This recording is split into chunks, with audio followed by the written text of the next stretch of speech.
Pemirsa, izin operasi 23 perguruan tinggi dicabut Kemendikbudristek per Kamis 23 Mei 2023. Pencabutan ini merupakan tindak lanjut 52 pengaduan masyarakat melalui laman Sistem Informasi Pengendalian Kelembagaan Perguruan Tinggi pada pendidikan tinggi akademik. Lalu bagaimana nasib mahasiswa, dosen, dan tenaga pendidiknya? Kita akan membahasnya bersama Bapak Lukman selaku Direktur Kelembagaan Ditjen Diktiristek. Selamat pagi, Pak Lukman. Selamat pagi.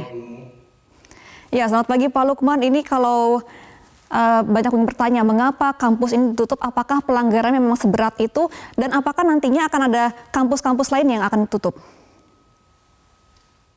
Baik, terima kasih. Jadi saat kita memang menerima aduan kurang lebih 52 terkait dengan perguruan tinggi bermasalah yang saat ini kemudian sudah kita tindak lanjuti dengan 23 pencabutan izin nasional, dan itu semua aduan dari masyarakat itu sudah terbukti. Nah, untuk pemberian sanksi ini kami laksanakan secara bertahap. Jadi pencabutan izin operasional itu tidak ujuk-ujuk ya, karena ada pengaduan langsung kami cabut, tidak. Ini rata-rata semua berproses 1 tahun. Jadi dalam artian ketika kami menerima pengaduan, kami periksa dulu, kemudian kami lakukan investigasi melalui yang namanya tim EKPT. Tim evaluasi kinerja perguruan tinggi yang terdiri dari berbagai unsur, ada unsur kelembagaan, unsur kemahasiswaan, unsur sumber daya, unsur sarana prasarana, semua aspek kami harus dilihat sesuai dengan standar nasional pendidikan tinggi atau tidak. Nah, ketika kami melihat dari kasus-kasus yang ada yang memang nanti kami akan putuskan. Itu ada sanksi ringan, sanksi sedang, sanksi berat, sampai pada pencabutan izin operasional. Nah, ini kami lakukan tentunya secara bertahap, dan kami sudah melakukan pembinaan melalui yang namanya Lembaga Layanan Pendidikan Tinggi di wilayah setempat. Seperti di Bandung itu, wilayahnya Jawa Barat ada di Bandung, Bogor juga ada di Bandung. Nah, ini kami sudah lakukan, jadi ini tidak ujuk-ujuk karena laporan ya. Ini berarti ada proses dulu yang sudah kami lakukan sampai pada pencabutan izin operasional. Bahkan yang kami cabut itu ada yang sudah 2 kali diberikan peringatan sanksi berat, sampai dengan terpaksa sekali kami harus mencabut izin operasional. Ya, Pak Lukman, kami konfirmasi kembali apa saja pelanggaran berat yang dilakukan oleh kampus-kampus ini sampai akhirnya dicabut operasionalnya. Jadi pertama adalah tidak memenuhi ketentuan standar nasional pendidikan tinggi.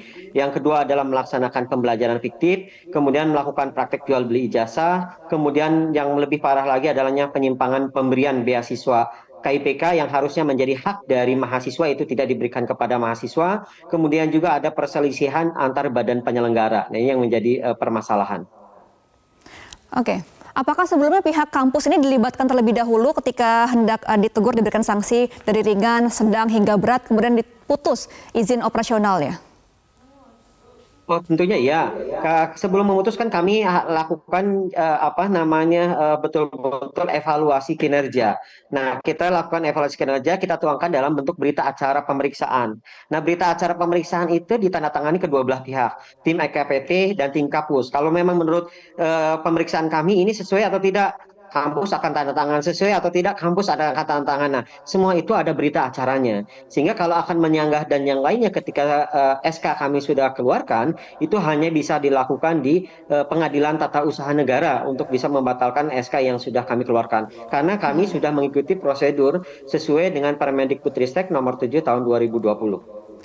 Ya, Pak Lukman, sejauh ini bagaimana nasib dengan mahasiswa dan juga dosennya? Apalagi jika ada mahasiswa yang sudah lulus, tetapi masih menunggu ijazah dari kampusnya. Jika sudah ditutup operasinya, bagaimana ia mendapatkan ijazah resmi dari kampusnya? Jadi begini Mbak, kalau mahasiswa tersebut memang pembelajarannya ada, dibuktikan dengan adanya rekam jejak akademis yang baik, kami baik itu yang masih berproses kuliah maupun yang lulus tadi, kami akan berbantu memfasilitasi dengan memindahkan ke perguruan tinggi yang lain, kemudian memberikan surat kelulusan, itu kami akan bantu. Nah, cuman problemnya adalah ketika mahasiswa ini tidak ada rekam jejak akademisnya.